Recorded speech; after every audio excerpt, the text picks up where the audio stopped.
1,00,000 మంది శివభక్తులతో కలిసి మహారుద్రాక్ష పూజలో పాల్గొనండి. వెంటనే కాల్ చేసి మీ పేరును నమోదు చేసుకోండి. నమస్తే రమ్మగారు. నమస్తే జయ. నెక్స్ట్ విక్రమార్కుడిది మనం మాట్లాడుకుంటున్నాం కదా రమ్మగారు. ఒక్కొక్క మెట్టు ఎక్కుతున్నాడు, ఒక్కొక్క మెట్లో ఎన్నెన్ని మలుపులండి, ఎన్నెన్ని మలుపులు. ఒక స్టోరీలో స్టోరీ. హేలావతికి చెప్తుంది వాళ్ళ దగ్గర ఉన్నవన్నీ దీపస్తంభం ఈ కథ చెప్తోంది. ఇంతకీ ఆవిడ ప్రెగ్నెంట్ కాదు అనుకుందనమాట. ఓహో ఏదో నాకు నా శాపవశాత్తు నాకు ఇట్లా జరిగిందని అతిరూపవతి దాన్ని పట్టించుకోలే. అయితే ఆ తర్వాత ఏం జరిగింది తెలుసుకోవాలి కదా మనం. తర్వాత అన్నాడు విక్రమార్కుడు. అనగానే ఆ దీపస్తంభం కథ చెప్పడం మానేసింది. నేను ఇంతవరకే విన్నానండి, ఆ తెరగుడ్డని చింపేసినట్టుగానే నన్ను ఎవడో దుర్మార్గుడు అక్కడి నుంచి తీసుకుపోయాడు ఆ గదిలో నుంచి. మా లాంటి వాళ్ళ జీవితాలు ఇంతే, ఎవడో ఒకడు ఎక్కడో చోట తీసుకుపోతుంటారు. నన్ను ఆ గదిలో నుంచి తీసేశారు. నేను ఇంకా కథ వినలేదండి, నాకు తెలియదు అంతే. అనగానే రాజు అన్నాడు, ఇదేమిటి సగం కథ తను చెప్పింది, నువ్వు చెప్పావు తర్వాత. మరి ఈ తర్వాత ఏమైంది? ఇప్పుడే కదా అసలు మలుపు. ఈ పుట్టిన పిల్లాడేమయ్యాడు, ఆ పైకి వెళ్ళిన వాడేమైపోయాడు, వేశ్యమాత దగ్గర చేరిన అతిరూపవతి ఏమైంది, ఇవన్నీ మాకెవరు చెప్తారు? అనగానే దీపస్తంభం ఉంది. దానికే ఉంది ప్రభు, నన్నైతే తీసుకుపోయారు, కానీ ఇంకొకళ్ళు ఉన్నారు ఈ కథ విన్నవాళ్ళు. ఆ ఎవరో కాదు, ఈ హేలావతి ఆనుకుని కూర్చున్నటువంటి దిండు తలగడ, ఆమె ఒక దిండుకి ఆనుకొని కూర్చుని ఉంది. ఆ దిండు విన్నది, దిండు ఇక్కడే ఉంది ఆ కథ వింటున్నప్పుడు. నన్ను తీసుకుపోయారు, తెరగుడ్డను ముందు తీసుకెళ్ళిపోయారు, తర్వాత నన్ను తీసుకెళ్ళారు. దిండు మాత్రం ఇక్కడే ఉంది ప్రభు, మీరు దిండుని అడగండి.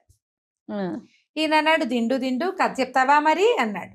అనగానే నిమిషం నిశ్శబ్దంగా ఉంది, ఏం వినిపించట్లా, మాట్లాడటల్లా ఎవరు.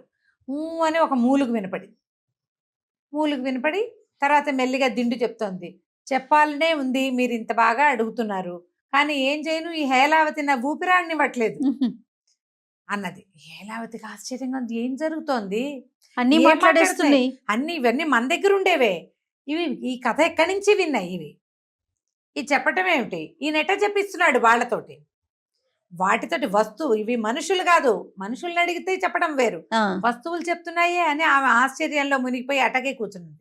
విక్రమార్కుడు గొంతు సవరించుకుంటున్నాడు. అప్పుడు ఆవిడకి అర్థమైంది, ఓహో ఈయన ఏదో చెప్తున్నాడని ముందు కొంగి తన వెనకాలన్న దిండు తీసి తమిద్దరికి మధ్యలో పెట్టి, అప్పుడు ఆ దిండు తర్వాత కథ చెప్పడం మొదలుపెట్టి. ఓకే, ఈ మంత్రసాని ఏం చేసింది, పుట్ట దగ్గర తీసుకెళ్ళి పిల్లాన్ని పడుకోబెట్టి, ఆ పుట్ట లోపల ఒక 7 శిరస్సుల నాగేంద్రుడు ఉన్నాడు. నాగేంద్రుడు బయటకు వచ్చాడు. చూస్తే పిల్లాడు కనపడుతున్నాడు. పిల్లాడు ఎవరా అని ఆయన జ్ఞాన దృష్టితో చూస్తే గంధేశ్వరుని మనవడు వీడు. ఆయన తన మంత్రశక్తితోటి పక్కనే భద్రకాళి అమ్మవారి ఆలయం ఉందిగా, ఆలయంలోకి అమ్మవారి చెంతకి చేర్చాడు. ఇదంతా రాత్రిపూట జరిగింది. తెల్లవారేదాకా శిశువు కాలు వేళ్ళు చిక్కుంటూ పడుకుని ఉన్నాడు. తెల్లారాక ఏడవటం మొదలుపెట్టాడు. ఈ దేవాలయంలో పొద్దున్నే పూజలు చేయడానికి అర్చకులు వాళ్ళు వస్తారు కదా, వాళ్ళంతా కేకలు పెట్టారు, ఎవరో శిశువు పసికందు పురిటికందులాగా ఉన్నాడు, బొడ్డారలేదు, ఇక్కడ దేవాలయంలోకి వచ్చాడు అనగానే రాజుగారు పరిగెత్తుకొచ్చారు. రోజు పొద్దునే ఫస్ట్ అవర్లో అర్చకుడు వచ్చి అన్నీ అరేంజ్ చేస్తే ఆయన వచ్చి పూజ చేసుకుంటాడు. పూజ కంటే ముందే పరిగెత్తుకొచ్చాడు. వచ్చేసరికలు చూస్తే ఏముంది, వెలుగులు జింపుతూ ఉన్న పిల్లవాడు ఎంత బాగున్నాడో.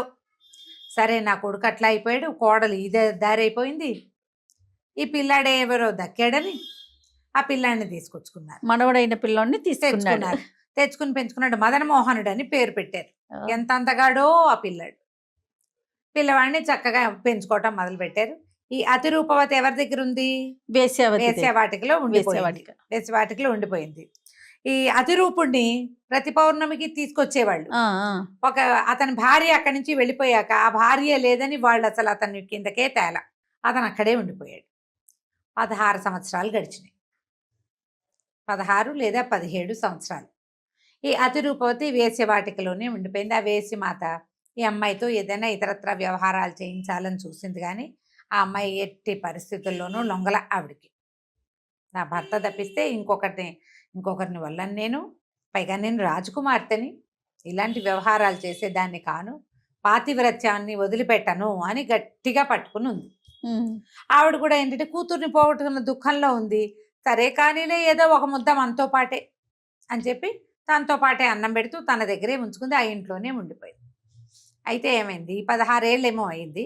రాజకుమారుడి పుట్టినరోజు నాడు ఊరేగింపుకి రాజకుమారుడిని తీసుకొచ్చారు. రాజకుమారుడు ఏనుగెక్కి ఊరేగుతుంటే ఈ మొత్తం ఊరంతా తిరుగుతారు. ఈ వేశ్యవాటికలో ఉన్న ఈ అతురీపవతి ఉన్నటువంటి బిల్డింగు ఇట్లా మెయిన్ రోడ్డుకి, అంటే మహారాజా తిరిగే రోడ్ల మీదకి ఒక పెద్ద బాల్కనీ లాగా తిరిగి, ఒక గుండ్రటి బాల్కనీ ఉండి లోపలికి ఉంది ఇల్లు. ఊరేగింపు జరుగుతోంది కదా, అందరితో పాటు అతిరూపవతి కూడా వచ్చి ఆ బిల్డింగ్ చివర నిలబడి. ఈ ఊరేగింపులో వెళ్తున్నటువంటి కుర్రాడు ఈ అతిరూపవతిని చూశాడు. అప్పటికి ఎంత సౌందర్యవతో, ఎంతో బాగుంది. ఆ పక్కనున్న స్నేహితులతో, ఒక అమ్మాయిని చూశాను ఈ బిల్డింగ్లో, ఎంతమంది అమ్మాయి కావాలి నాకు అన్నాడు.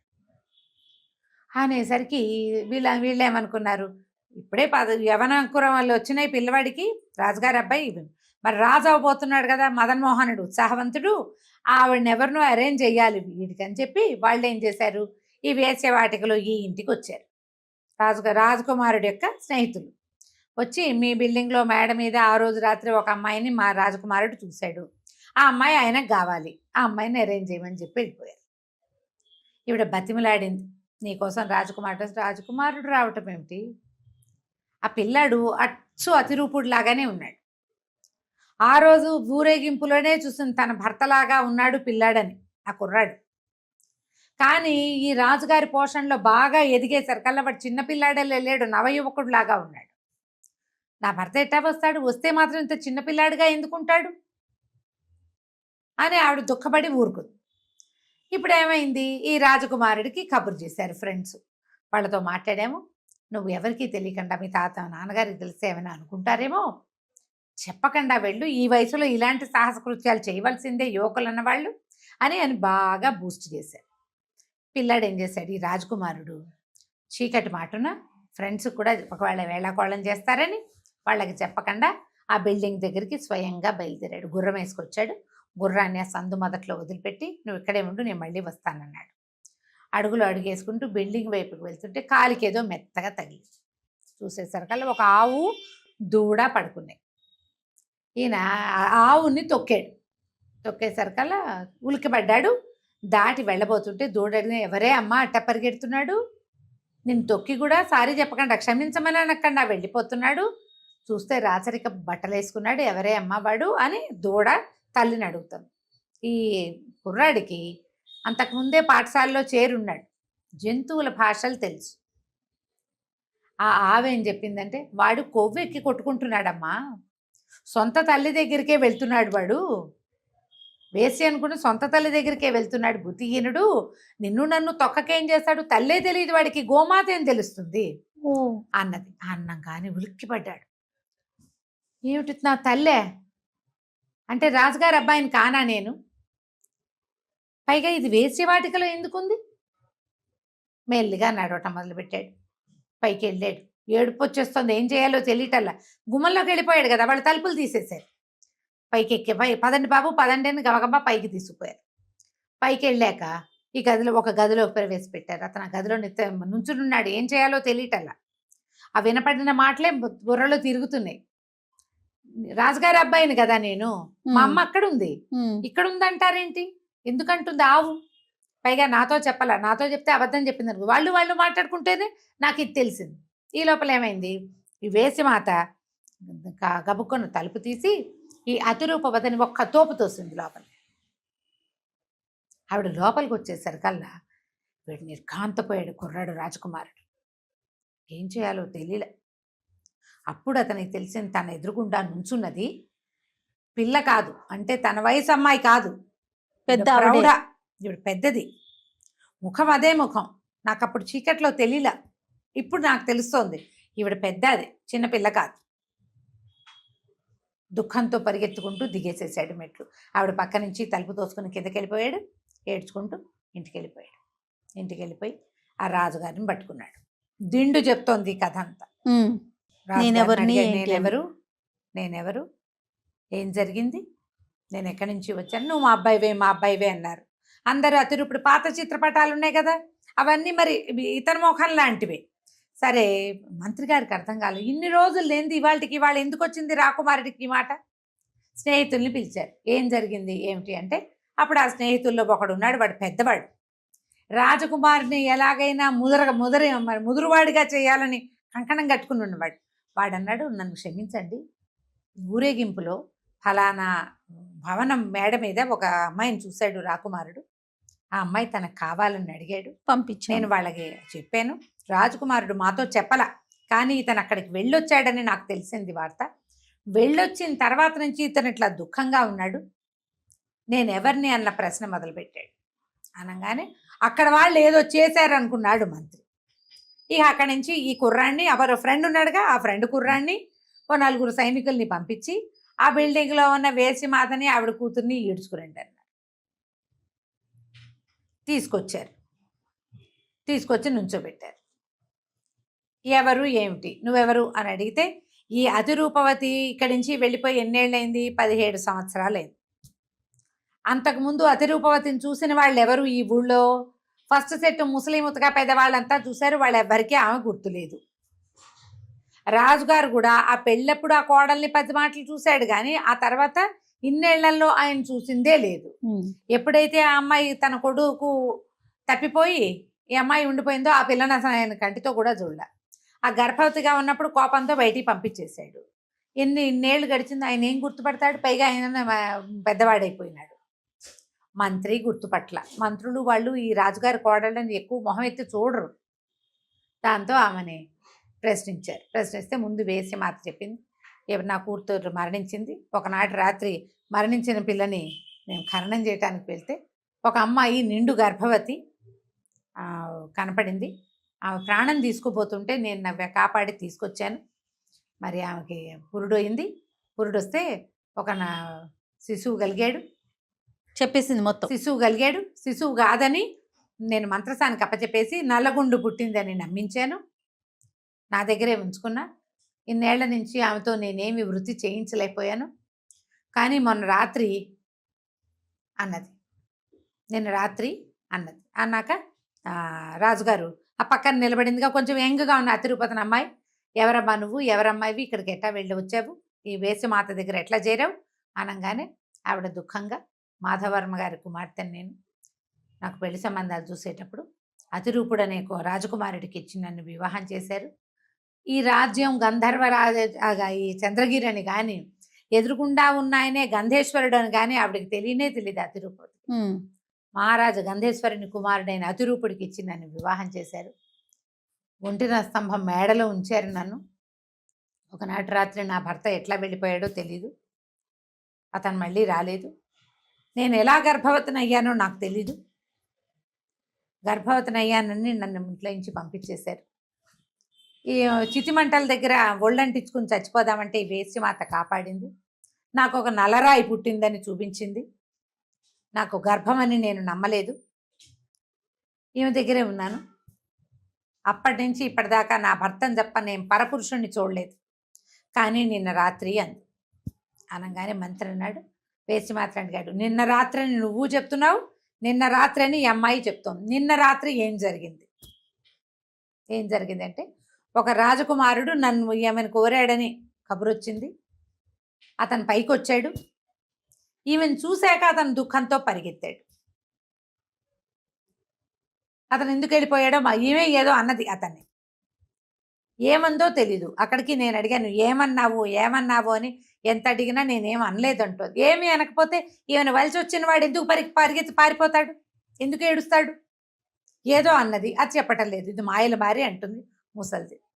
ఈవిడేమంటుంది, అతిరూపవతి, నాకు తెలీదు, నేనేమనలా. అతను నా ఎదురుగుండా నిలబడ్డాడు, నన్ను ఆపాదమస్తకము చూశాడు. అతను అచ్చు నా భర్తలాగానే ఉన్నాడు, కానీ ఇతను చిన్నపిల్లవాడు,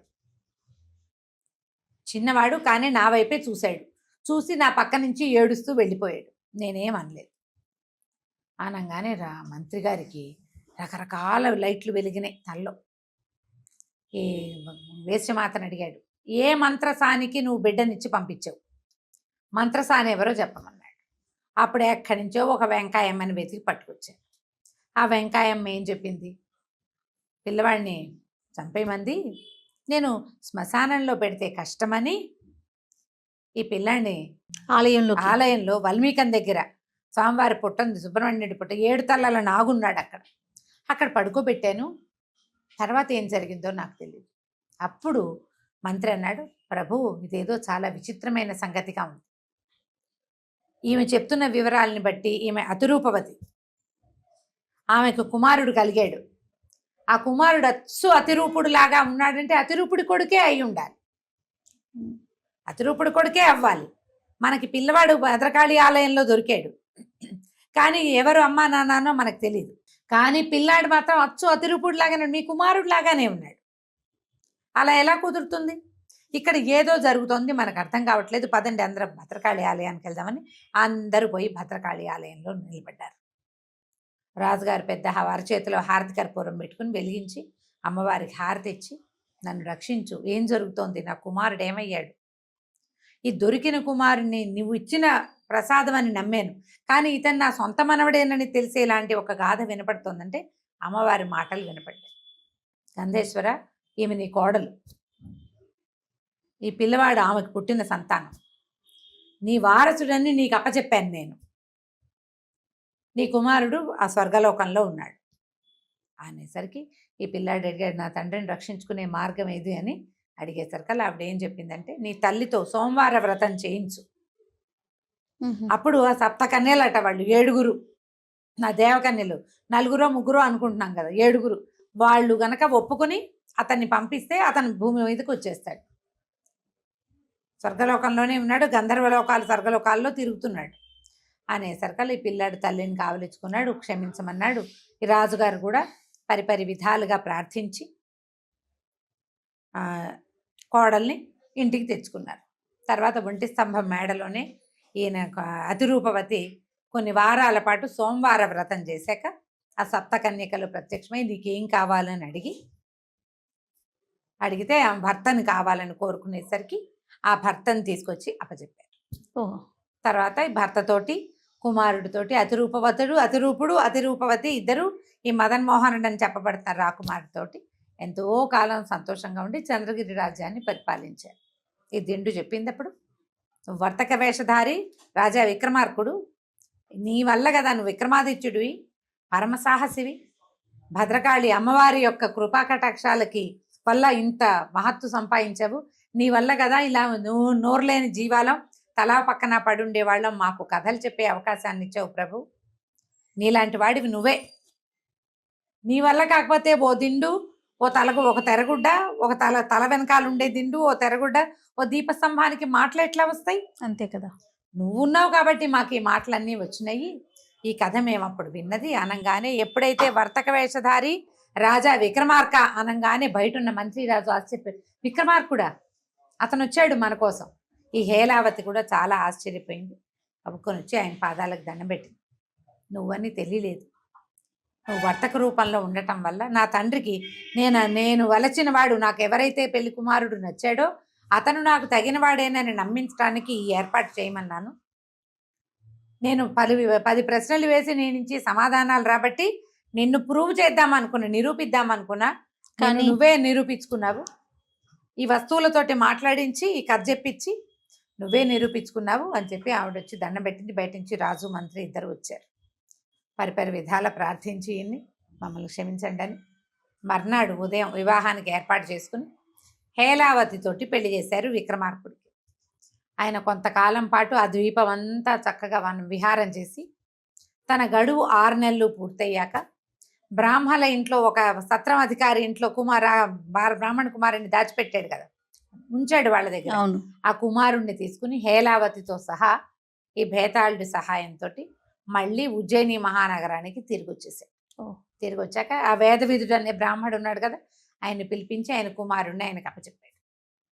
హేలావతితోటి సుఖంగా ఇంకొక 6 నెలలు ఆయన హాయిగా రాజ్యంలో ఉన్నాడు.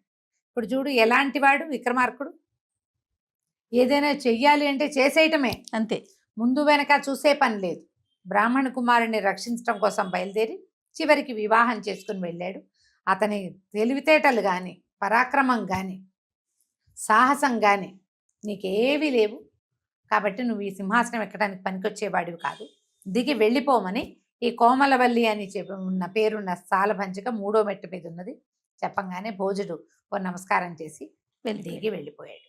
ఈ విధంగా 3వ సాలభంజిక చెప్పిన కథ కూడా వినేసాం మనం 3 కథలు వచ్చినాయి చూడు. అవును, 3 కథల్లో ఎన్ని ఉపకథలు వచ్చినాయి రమ్మగారు. అదే అదే చాలా చాలా బాగుంది. మరి 4వ కథ, 4వ మెట్టు ఏం చెప్తుందో చూద్దాం. నెక్స్ట్ వీడియోలో చూద్దాం. నమస్తే. నమస్తే.